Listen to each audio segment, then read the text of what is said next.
మీ అందరికి తెలిసిందే మేము సండే చికెన్ తినమని. మండే ఎప్పుడు వస్తుందా అని వెయిట్ చేస్తూ ఉంటాం. ఇవాళ మా ఇంట్లో స్పెషల్ రాగి సంగటి విత్ చికెన్ కర్రీ. అదంతా సరే గాని ఓలక్కో అని అనట్లేదు ఏంటక్క?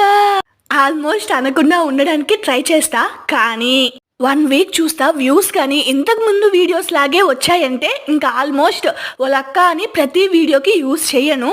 చికెన్ కర్రీ సంగటి అంటే మాకు బాగా గుర్తొచ్చేది మా కొండమ్మ. చిన్నప్పటి నుంచి ఆమె పెట్టిన ఫుడ్ కి బాగా అడిక్ట్ అయిపోయాం. నేనంటే సరే, రీసెంట్ గా వచ్చిన మా వారికి కూడా అంతే. ఆమె వంట అంటే చాలా ఇష్టం. చికెన్ చేస్తాను, ఆమె చేసినట్టే నాకు కూర చేసి పెట్టు అని అడిగాడు. ఎంత ట్రై చేసినా ఆమె చేసినట్టు వస్తుందా? ఎవరి చేతి వాటం వాళ్ళదే కదా. ఏదో పాపం అడిగాడులే అని చెప్పేసి కష్టపడి ఇక్కడ కూర చేస్తుంటే మధ్య మధ్యలో వచ్చి కూర ఎర్రగా వచ్చిందా పచ్చగా వచ్చిందా అని చెక్ చేస్తున్నాడు. ఎలా ఉంటే ఏంటండి, టేస్ట్ కదా కావాల్సింది. ఏ మాట కామాటండి, చికెన్ సంగటి కాంబినేషన్ నెక్స్ట్ లెవెల్. అంతే, టేస్ట్ అయితే చాలా బాగుంది. చాలా ఎంజాయ్ చేస్తూ తిన్నా.